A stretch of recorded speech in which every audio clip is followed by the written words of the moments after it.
Welcome to the Joy of Adventure, DofE Edinburgh's Award Canoe Expeditions, Assess Silver Expedition. So it's great there's so many of you wanting to do your Assessed Silver Expedition. Hopefully by the end of this Zoom call, you will be well prepared. You'll know what you need to do to get sorted. Congratulations, you've all got in your route cards. And there are some really interesting aims that some of you are doing. Some of you, I think, need to work on them, but I just had one came in, I think it was from Will this week. They're going to be doing art as they go down the river and stopping and doing creative art, which I think is fantastic. We'll just remind you, you need to bring a camera with you to do that. So well done for getting your route cards in and for coping with DofE mapping. What I hope by the end of today, you will have all the things you already know already, but you'll be clear about what you need to do in order for you to successfully complete your 3-day Silver Assessed expedition. So plan of action is to go through these things that are on this list. You've done all your training, so you know all this already, so it's really just a reminder. Okay, do want to welcome you, and I would also like to welcome Rod White, who I've just said is padding around Scotland. We've also got Martin with us on this call. Hello. But he won't be on your Assess expedition. It will just be me and Rod. And then we've got some people who did their gold last year who are going to be coming as well, just because they enjoy doing it. So your assessed expedition, you're assessed on the DofE 20 conditions, right? So if you keep these and you do what the DofE 20 conditions are, at the end, we will say congratulations. And at the end, we will then, after you've finished, debrief you, and we will then send you an assessor's report, right? But if you don't keep the 20 conditions, then obviously we can't write your assessor's report. So I just want to go through some of the things that might trip you up. Okay, we did have a group last year, really frustrating from our point of view. We want you to pass, all right? So if we think you're doing something that means you're breaking your 20 conditions, which would technically mean you'd fail, we'll tell you, and you can prove to us that you can do it. So we had a group last year who just somehow reason didn't want to put up their tents, and even though we kept telling them, they decided they didn't want to do it. So that wasn't one of the only things they did. There was a whole load of things they did, including leaving litter and lighting a fire and all sorts of things that they shouldn't have been doing. So sadly, we weren't able to pass them. We don't want you to be in that position. So we're wanting to make sure it's really clear right at the beginning. In order to pass your silver, you need to, 1, you and your team must plan, you've already started to do that, and organize your expedition and describe the role you've played. So when we debrief you at the end, each person in your group needs to be able to say what you've done to make your expedition group successful. Okay, that's easy. Your expedition must have an aim. So we've been going on and on about aims. So you need to have an aim. So if you haven't got one sorted, you need to sort one. I've recently started doing geocaching. Some of you may have done that as well. There's certainly geocaches going down the river that you're going down. So if you wanted to, that could be your aim, and you could investigate the geocaches that are going down the rivers you're going down, or you could decide you want to put some new ones. Okay. The rest of those there, oh, maybe you need to, I think we're okay on.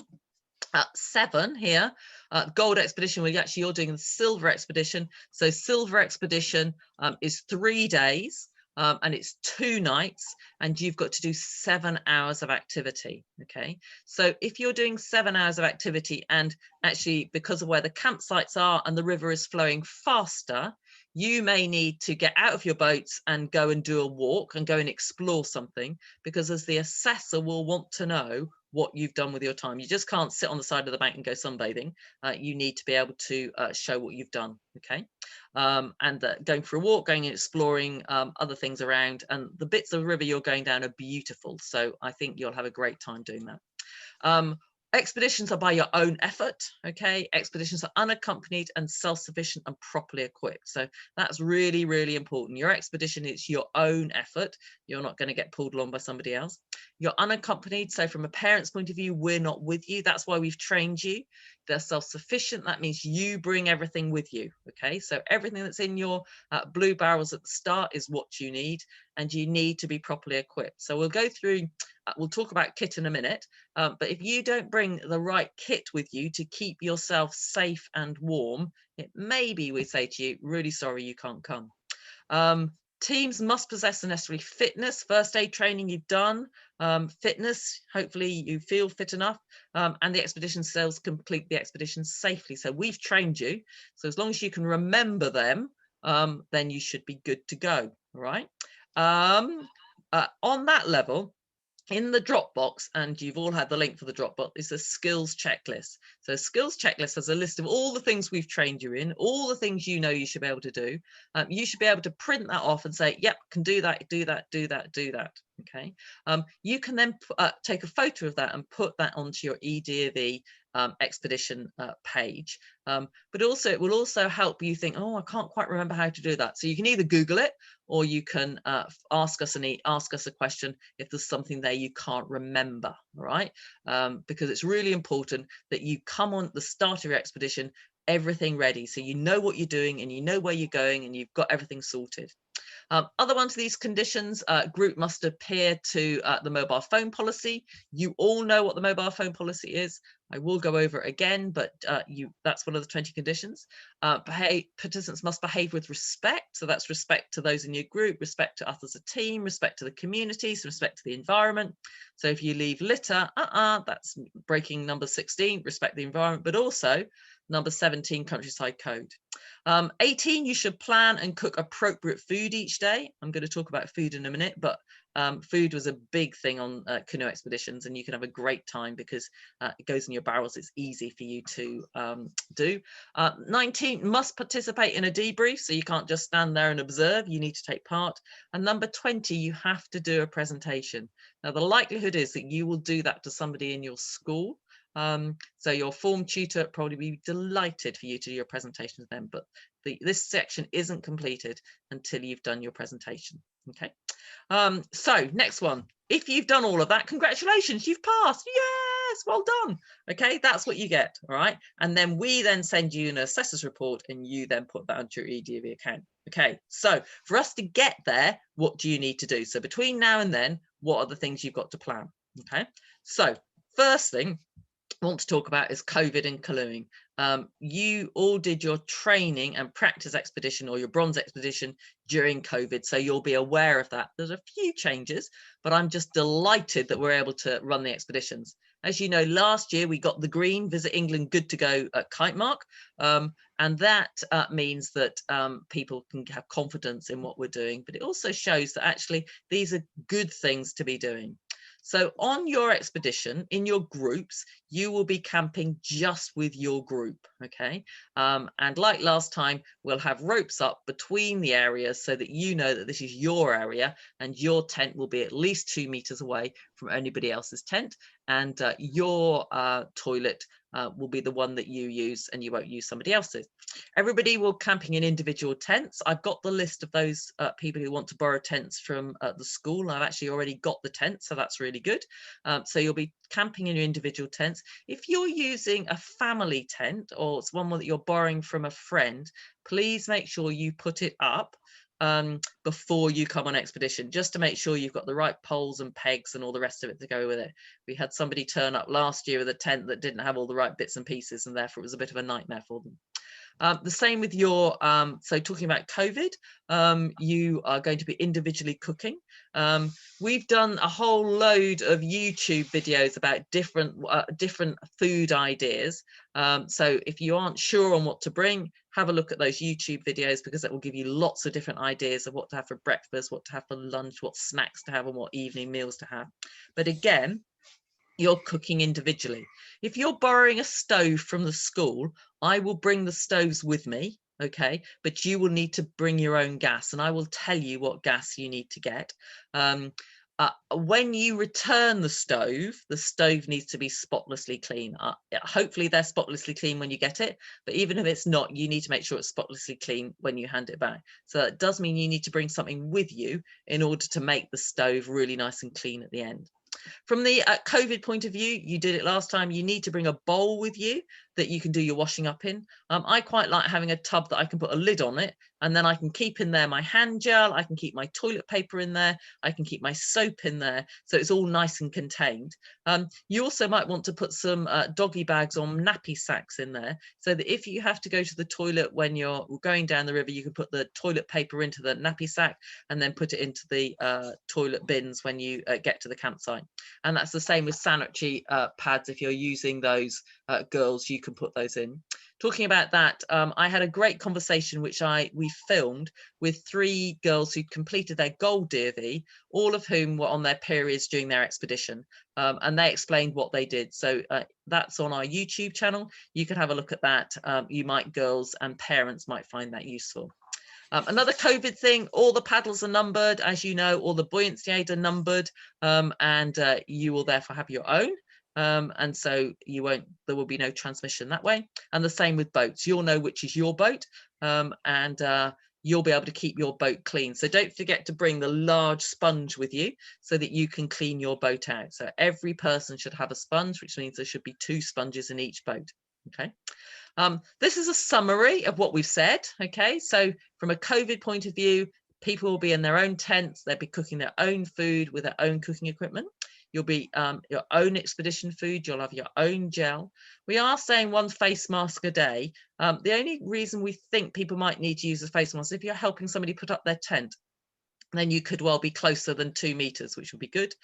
We've also said there, like last time, large mouth water containers. All right, the reason they're large mouth is, you remember, we filled up your water containers for you. If you have a small mouth, it's really difficult to fill it up. So please make sure you've got 2 large mouth water containers, so that you've got enough water. Hopefully the weather's going to be really hot and you're going to drink lots of water.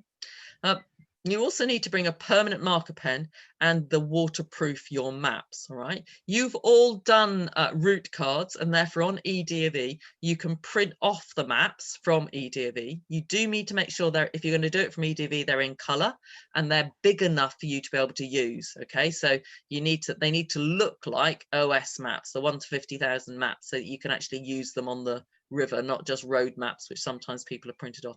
You can buy waterproof maps, and I've given you the link to a good website for them. But each person must have, that's part of you being well equipped, must have their own maps and their own pen, right? Don't think you can rely on somebody else, and they have to be waterproof. Paper maps just disintegrate when you're on the river. Okay. The other thing that we're saying is that you need to I've done a COVID test. I know it says text there. I need to alter that. A COVID test before you come on expedition. Okay, you're regularly doing that. On the 24th of May, so this coming Monday, we're going to send you a Google form, the COVID Google form. We want you to complete that by Thursday, and then you'll be able to send that back to us, and you're confirming that you will have the test, and that you confirm you won't come on expedition if you've had positive symptoms within the 14 days. And you've also read and will keep the COVID risk assessment rules that we've explained to you. So I will send that to you on Monday, and you need to get it back to us by Thursday. I will put all this into a letter that I'll email to you tomorrow morning. Okay, so that's the COVID stuff. So between now and the 4th of June, which is when you start, what have you got to do? Well, you got to get your kit ready. Okay, you all know what you brought on expedition last year, so you can look at the YouTube channel. We've got there all the things that we've put onto that you put there, what we've done, and you've also got the kit list, so you know what you need to do. You just need to begin to get it sorted. Really, really, really recommend that you put your clothes in one bag and you put your sleeping bag in another, and then they go into the blue barrel, so you're not having everything all jumbled up. Okay. The other thing you can start doing is planning your food. Again, on the YouTube channel, there's lots of examples of that. So you can start getting your food sorted and have your food all in separate bags, so you know where your food is and which is so you can have one bag that is your food that you're going to eat on the evening of the first day, and one bag for the food on the evening of the second day. Your expedition A, most of you've written one down, you've got it sorted. If you want to change it, that's fine, but make sure you bring with you, if you're going to do geocaching and you're going to set up new geocaches, make sure you bring with you the things to be able to do it. If you're going to do art stuff, then you need to bring a camera with you so you can take photos of that. Okay, so this is all stuff you can do before you come on expedition. If you are borrowing a tent from a friend, or you're using your family tent, make sure you put it up, and also make sure you know how to use your stove. Obviously, if you're using a school one, you can't do that, but we'll have extra, so if things go wrong, you should be able to use that. So on the day, you need to arrive at Huntington Riverside Car Park at the time which we've told you. We've got 4 or 5 groups arriving, so they're starting from 9 o'clock. Please don't arrive early. Please don't arrive late. You've got your slot, and in your slot, as soon as you arrive at the car park, you'll take the boats off the roof, you'll collect your barrels, you'll start packing your barrels. So you need to have all your kit ready to go into your barrels. So you can see these girls here, they've got their IKEA bags full of stuff. Some in there may have their plastic bags that they're just going to put straight into their barrels. Then you may have a day bag, all right? So in your day bag, you've got the things you need for that day, because you're going to be on the water for at least 7 hours. So you need your snacks, you need your food, you need your water, sun cream, sun hat, waterproof. So you can check what the weather's going to do, because that's going to make a difference. But you will arrive with all of that, and you'll know that straight away. You'll get your blue barrel, you'll pack it. You may have an IKEA bag which has got things in it that it doesn't matter if they get wet, like your roll mat, because you can always put it under the tent, like your stove, that can go into there. So if you've got too much stuff to go into your barrel, you can always put it into a blue IKEA bag. And then you may then have a rucksack, which is your kind of day food stuff. What we don't want you to do, as you know from your other expedition, is keep opening your bag, opening your barrels, because the risk is they'll get wet and the stuff will get damaged. When you arrive at Huntington Riverside Car Park, you need to arrive wearing your canoe kit, okay? So whatever you're going to be canoeing in, you need to arrive wearing it, and that includes whatever you're putting on your feet. You know that we rave about wearing welly boots, all right? Trainers get really wet. Walking boots are really big and get really wet. If it's really warm and you think your feet are going to be really uncomfortable in welly boots, then sandals that, again, you don't mind getting wet and that will Velcro to your feet. You don't want to be wearing flip-flops in the boat, okay, or to get in and out of the boats. You might want those while you're on the campsite. That's great, but you don't want those while you're on the river, okay? So you need something on your feet that you don't mind standing in the river in, and also won't come off if you're standing in the river or you fall into the river.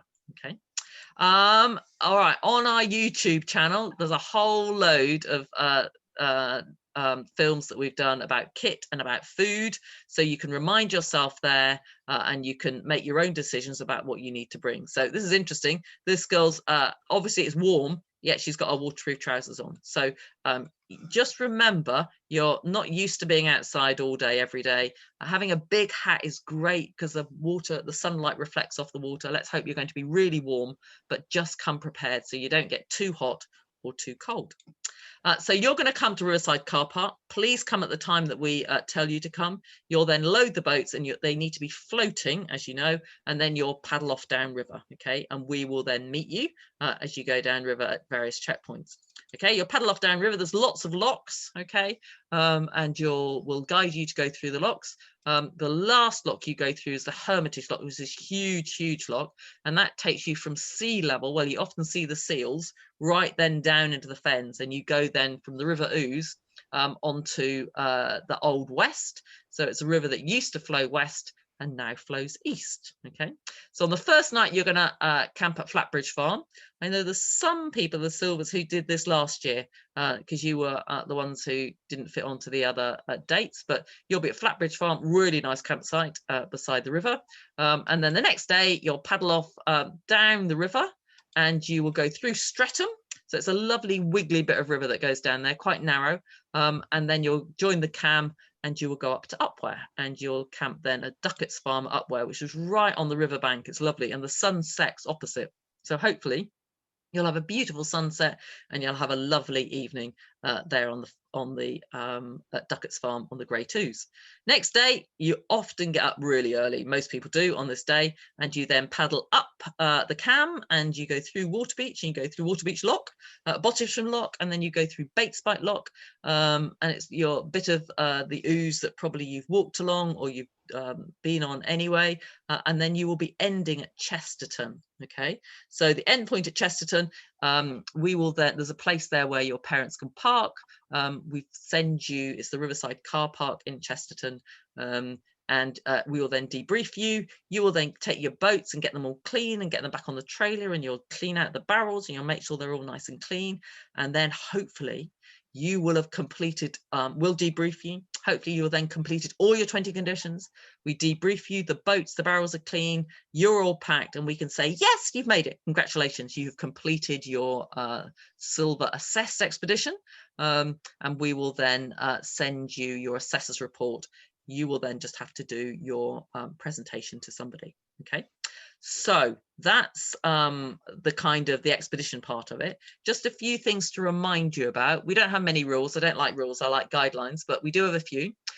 First one is that if you're on the river in a boat, or you're next to the river, your buoyancy aid is on and it is done up, right? There's no point in having a buoyancy aid on and it's not done up, won't be any use at all. So that is a rule. If you persist on not doing that, we will phone your parents, all right? We don't want to do that. We want you to enjoy it. We want you to be safe, okay? The other rule is if, and hopefully the weather's going to be amazing, we can't allow swimming on DofE, but we can allow cooling off. The difference between swimming and cooling off is that you keep your buoyancy aid on, you get into the water, and you also have somebody who's watching where you're going. So you don't go swimming on your own or cooling off on your own. Somebody sees, so if you get into trouble, they know where you've gone down and they can then help you, okay? Mobile phones, we've talked about that, but in your group, you could have 2 mobile phones. One is the emergency mobile phone, so that will be on during the day, and the only people you will communicate with us on that is me and Rod. The other emergency phone is in the bottom of a dry bag and it's turned off. It doesn't need to be on, and that one's only used if the first phone stops working for whatever reason. But batteries easily last for the 7 hours that you'll be using it, because you don't need any data on. All you're doing is phoning Rod or me if something goes wrong, okay? And so you don't really need to use it. You must not use your mobile phone for any social media or anything like that. Now, that is what groups find really difficult. So if it's somebody else in your group has got their phone out and you know they're using it for something other than ringing me and Rod, just remind them, okay? Because you don't want them to not fulfill the 20 conditions, okay? So the COVID form I will send to you on Monday, the 24th, all right? You need to get it back to me completed to say, you're ticking all the boxes, say, yeah, of course I don't want to come on expedition if I got COVID. Of course, I'm going to keep all the COVID rules, and you'll get it back to me by Thursday, May the 27th, okay? Those of you who know, I've got a Facebook page, we've got a Facebook page, and I will be posting pictures there. So the 6 days before you come on expedition, we've got some gold training going on. So you'll see photos of them, and that might inspire you and might remind you of things that you're forgetting. And we'll also post photos. You've given us permission to take your photo. We'll post pictures of you going down the river in your expedition, which parents seem to enjoy looking at.